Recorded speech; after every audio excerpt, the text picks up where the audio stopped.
With many a stout thwack and many a bang, hard Crabtree and old Iron rang.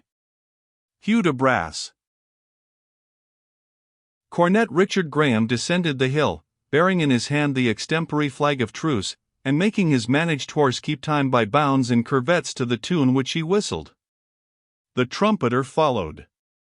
5 or 6 horsemen, having something the appearance of officers, detached themselves from each flank of the Presbyterian army, and, meeting in the center, approached the ditch which divided the hollow as near as the morass would permit. Towards this group, but keeping the opposite side of the swamp, Cornet Graham directed his horse, his motions being now the conspicuous object of attention to both armies, and, without disparagement to the courage of either, it is probable there was a general wish on both sides that this embassy might save the risks and bloodshed of the impending conflict. When he had arrived right opposite to those who, by their advancing to receive his message, seemed to take upon themselves as the leaders of the enemy, Cornet Graham commanded his trumpeter to sound a parley. The insurgents having no instrument of martial music wherewith to make the appropriate reply, one of their number called out with a loud, strong voice, demanding to know why he approached their leaguer.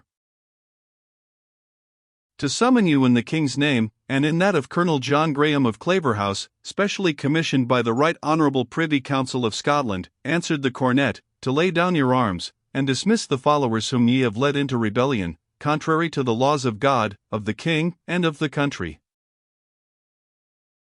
Return to them that sent thee, said the insurgent leader, and tell them that we are this day in arms for a broken covenant and a persecuted kirk.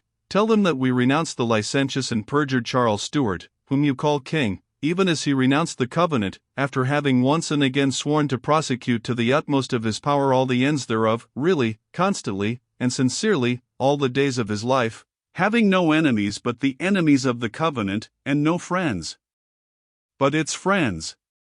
Whereas, far from keeping the oath he had called God and angels to witness, his first step, after his incoming into these kingdoms, was the fearful grasping at the prerogative of the Almighty, by that hideous act of supremacy, together with his expulsing, without summons, libel, or process of law, hundreds of famous faithful preachers, thereby wringing the bread of life out of the mouth of hungry, poor creatures, and forcibly cramming their throats with the lifeless, saltless, poisonless, lukewarm drammock of the 14 false prelates, and their sycophantic, formal, carnal, scandalous creature curates.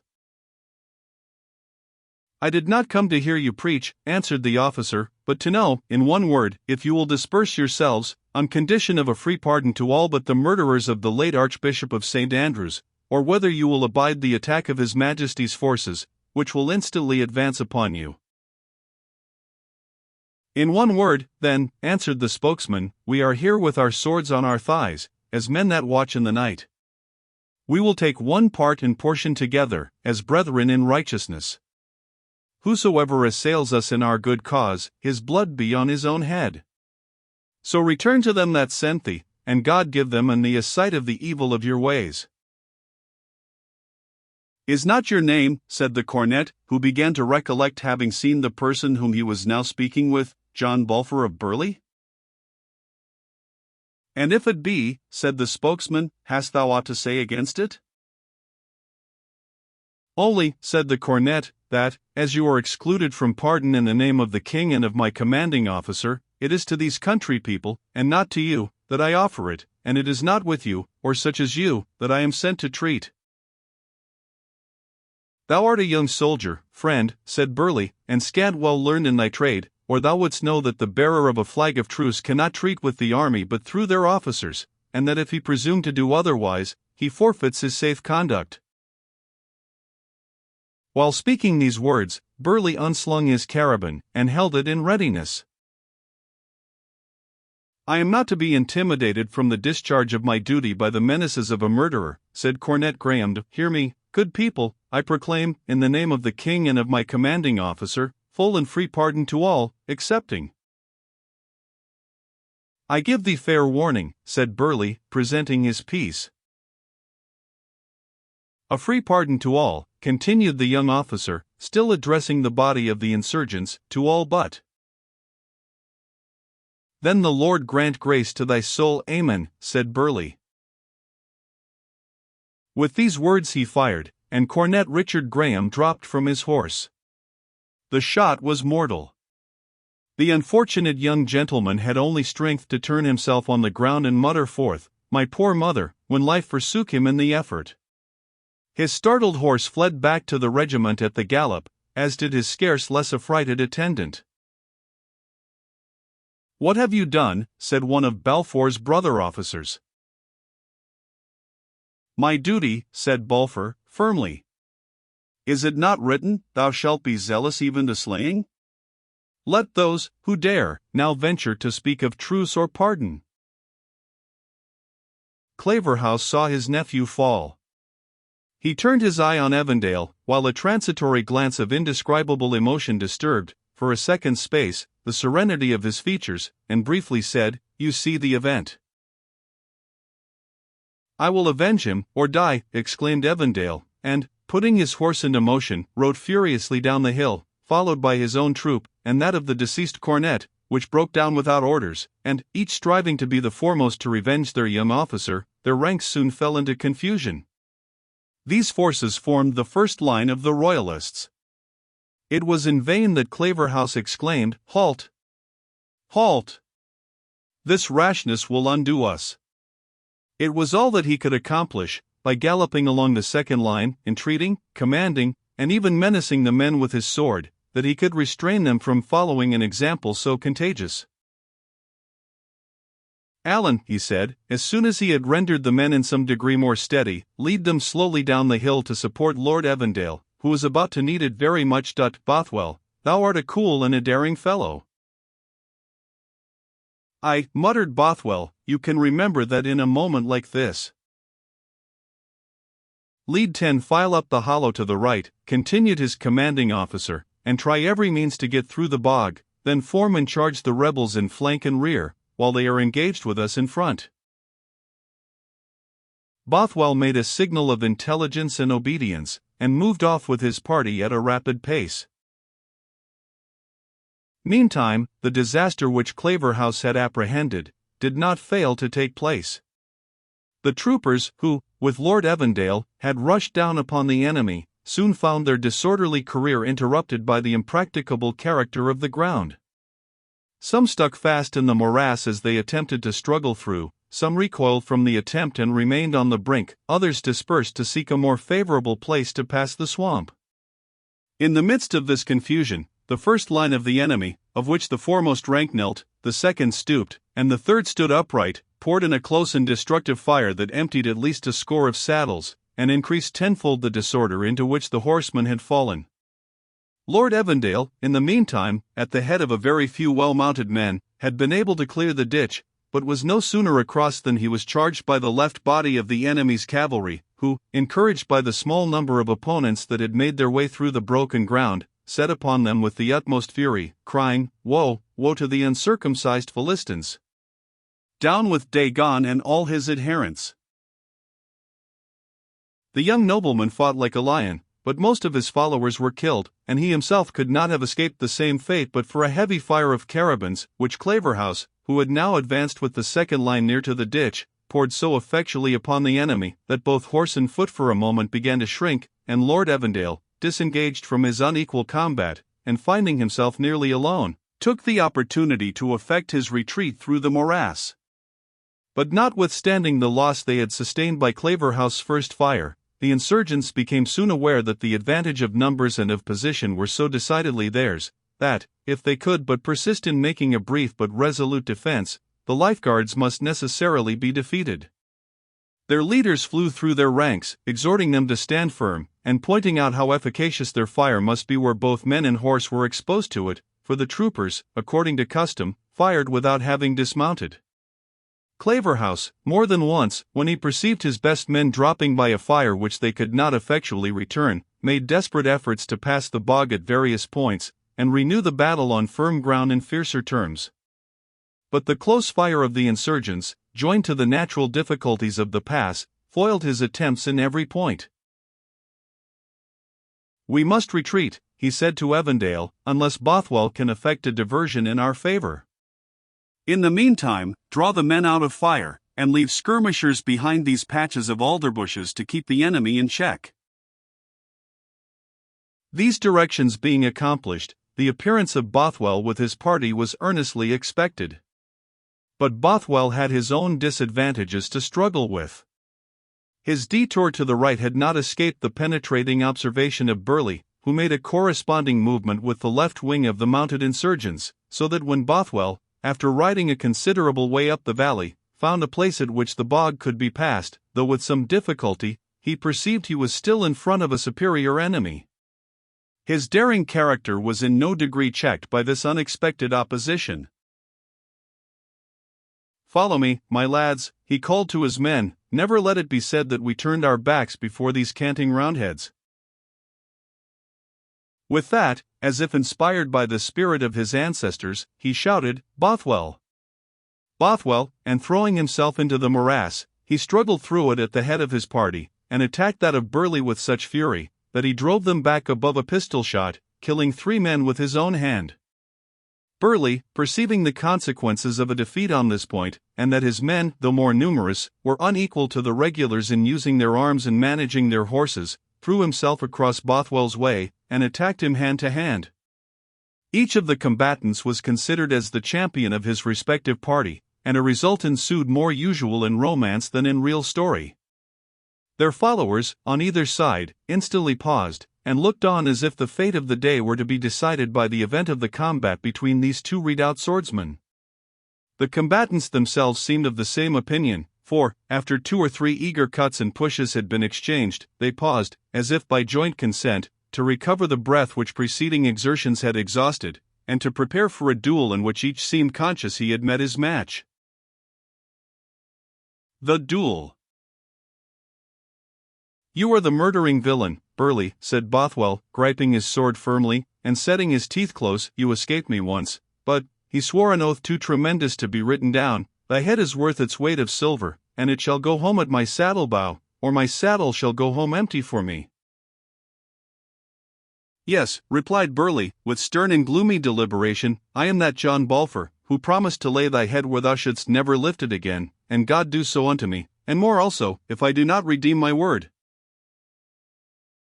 "Then a bed of heather, or 1,000 merks," said Bothwell, striking at Burleigh with his full force.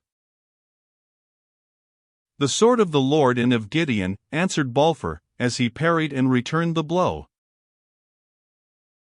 There have seldom met 2 combatants more equally matched in strength of body, skill in the management of their weapons and horses, determined courage, and unrelenting hostility.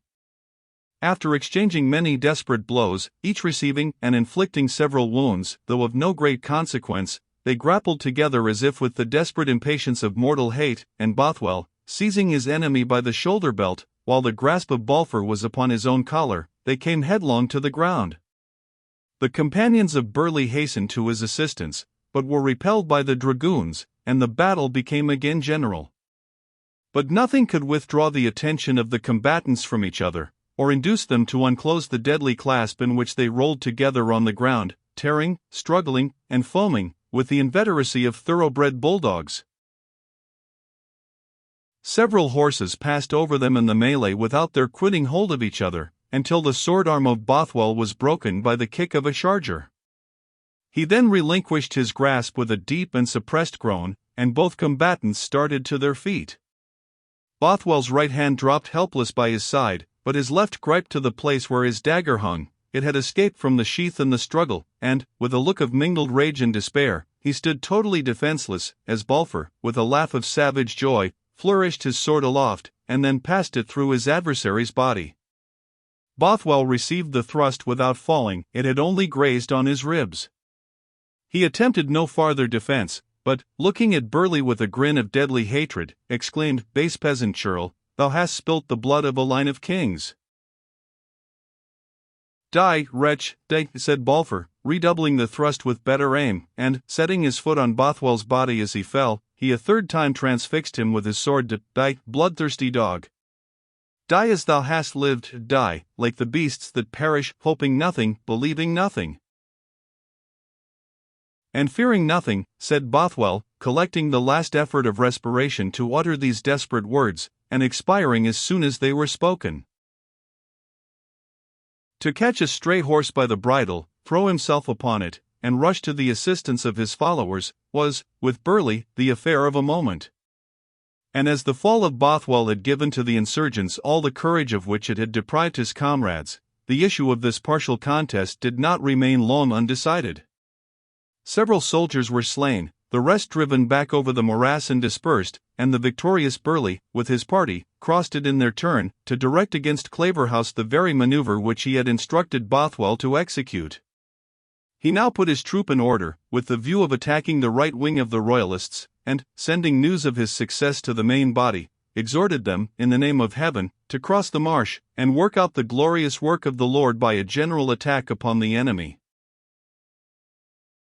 Meanwhile, Claverhouse, who had in some degree remedied the confusion occasioned by the first irregular and unsuccessful attack, and reduced the combat in front to a distant skirmish with firearms, chiefly maintained by some dismounted troopers whom he had posted behind the cover of the shrub by copses of alders, which in some places covered the edge of the morass, and whose close, cool, and well-aimed fire greatly annoyed the enemy, and concealed their own deficiency of numbers. Claverhouse, while he maintained the contest in this manner, still expecting that a diversion by Bothwell and his party might facilitate a general attack, was accosted by one of the dragoons, whose bloody face and jaded horse bore witness he was come from hard service. "What is the matter, Halliday?" said Claverhouse, for he knew every man in his regiment by name. "Where is Bothwell?" "Bothwell is down," replied Halliday, "and many a pretty fellow with him." "Then the king," said Claverhouse, with his usual composure, "has lost a stout soldier. The enemy have passed the marsh, I suppose?" "With a strong body of horse, commanded by the devil incarnate that killed Bothwell," answered the terrified soldier. "Hush! Hush!" said Claverhouse, putting his finger on his lips, "not a word to anyone but me. Lord Evandale, we must retreat. The fates will have it so. Draw together the men that are dispersed in the skirmishing work.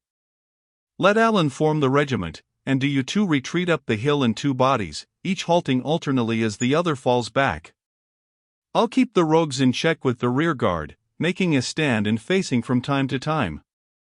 They will be over the ditch presently, for I see their whole line in motion and preparing to cross, therefore lose no time."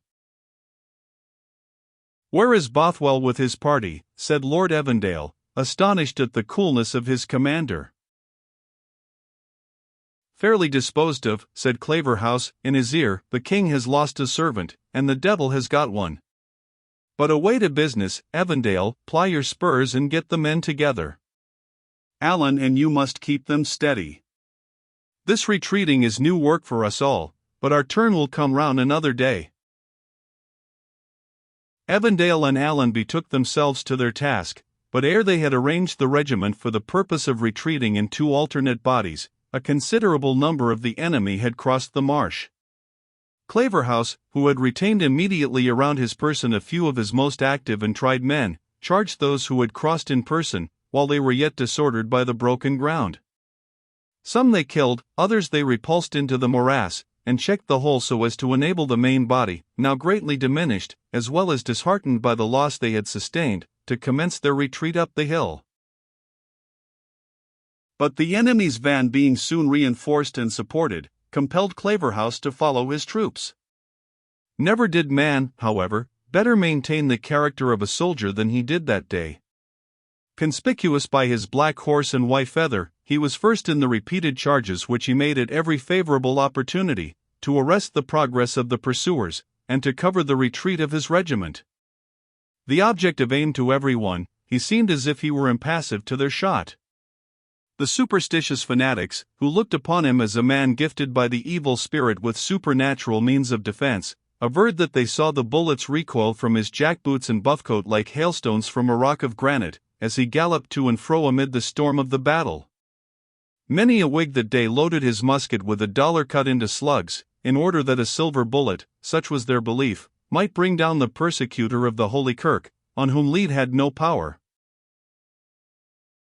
"Try him with the cold steel," was the cry at every renewed charge. "Powder is wasted on him. Ye might as well shoot at the auld enemy himsel." Note: proof against shot given by Satan. The belief of the Covenanters that their principal enemies, and Claverhouse in particular, had obtained from the devil a charm which rendered them proof against leaden bullets, led them to pervert even the circumstances of his death. Howie of Lochgowan, after giving some account of the Battle of Killiecrankie, adds, "The battle was very bloody, and by Mackay's third fire, Claverhouse fell, of whom historians give little account, but it has been said for certain that his own waiting servant, taking a resolution to rid the world of this truculent bloody monster, and knowing he had proof of lead, shot him with a silver button he had before taken off his own coat for that purpose. However, he fell, and with him Popery, and King James's interest in Scotland." God's Judgment on Persecutors, page 39. Original note: perhaps some may think this anent proof of a Shada paradox, and be ready to object here, as formerly, concerning Bishop Sharp and Dalziel, how can the devil have or give a power to save life? Without entering upon the thing in its reality, I shall only observe, first, that it is neither in his power, or of his nature, to be a savior of men's lives. He is called Apollyon the Destroyer. 2d. That even in this case he is said only to give enchantment against one kind of metal, and this does not save life, for the lead would not take Sharp or Claverhouse lives, yet steel and silver would do it, and for Dalziel, though he died not on the field, he did not escape the arrows of the Almighty. Ibidem. But though this was loudly shouted, yet the awe on the insurgents' minds was such, that they gave way before Claverhouse as before a supernatural being, and few men ventured to cross swords with him. Still, however, he was fighting in retreat, and with all the disadvantages attending that movement. The soldiers behind him, as they beheld the increasing number of enemies who poured over the morass, became unsteady, and, at every successive movement, Major Allen and Lord Evandale found it more and more difficult to bring them to halt and form line regularly, while, on the other hand, their motions in the act of retreating became, by degrees, much more rapid than was consistent with good order. As the retiring soldiers approached nearer to the top of the ridge, from which in so luckless an hour they had descended, the panic began to increase. Everyone became impatient to place the brow of the hill between him and the continued fire of the pursuers, nor could any individual think it reasonable that he should be the last in the retreat, and thus sacrifice his own safety for that of others. In this mood, several troopers set spurs to their horses and fled outright, and the others became so unsteady in their movements and formations, that their officers every moment feared they would follow the same example. Amid this scene of blood and confusion, the trampling of the horses, the groans of the wounded, the continued fire of the enemy, which fell in a succession of unintermitted musketry, while loud shouts accompanied each bullet which the fall of a trooper showed to have been successfully aimed, amid all the terrors and disorders of such a scene, and when it was dubious how soon they might be totally deserted by their dispirited soldiery, Evandale could not forbear remarking the composure of his commanding officer. Not at Lady Margaret's breakfast table that morning did his eye appear more lively, or his demeanour more composed. He had closed up to Evandale for the purpose of giving some orders, and picking out a few men to reinforce his rearguard. "If this bout lasts 5 minutes longer," he said, in a whisper, "our rogues will leave you, my lord, old Allen, and myself, the honor of fighting this battle with our own hands. I must do something to disperse the musketeers who annoy them so hard, or we shall be all shamed. Don't attempt to succor me if you see me go down, but keep at the head of your men, get off as you can, in God's name, and tell the king and the council I died in my duty."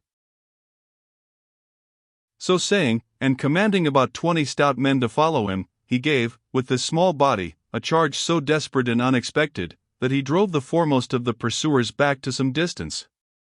In the confusion of the assault he singled out Burleigh, and, desirous to strike terror into his followers, he dealt him so severe a blow on the head, as cut through his steel headpiece, and threw him from his horse, stunned for the moment, though unwounded.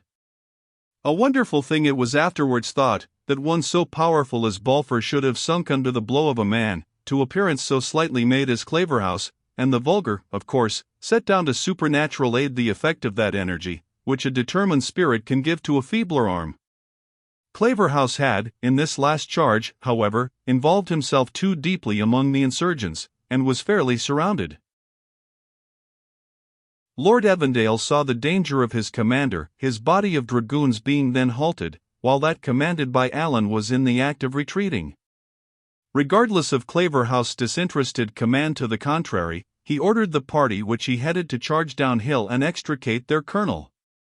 Some advanced with him, most halted and stood uncertain, many ran away. With those who followed Evandale, he disengaged Claverhouse. His assistance just came in time, for a rustic had wounded his horse in a most ghastly manner by the blow of a scythe, and was about to repeat the stroke when Lord Evandale cut him down. As they got out of the press, they looked round them. Allen's division had ridden clear over the hill, that officer's authority having proved altogether unequal to halt them. Evandale's troop was scattered and in total confusion. "What is to be done, Colonel?" said Lord Evandale. "We are the last men in the field, I think," said Claverhouse, "and when men fight as long as they can, there is no shame in flying. Hector himself would say, 'Devil take the hindmost,' when there are but 20 against 1,000. Save yourselves, my lads, and rally as soon as you conduct. Come, my lord, we must e'en ride for it."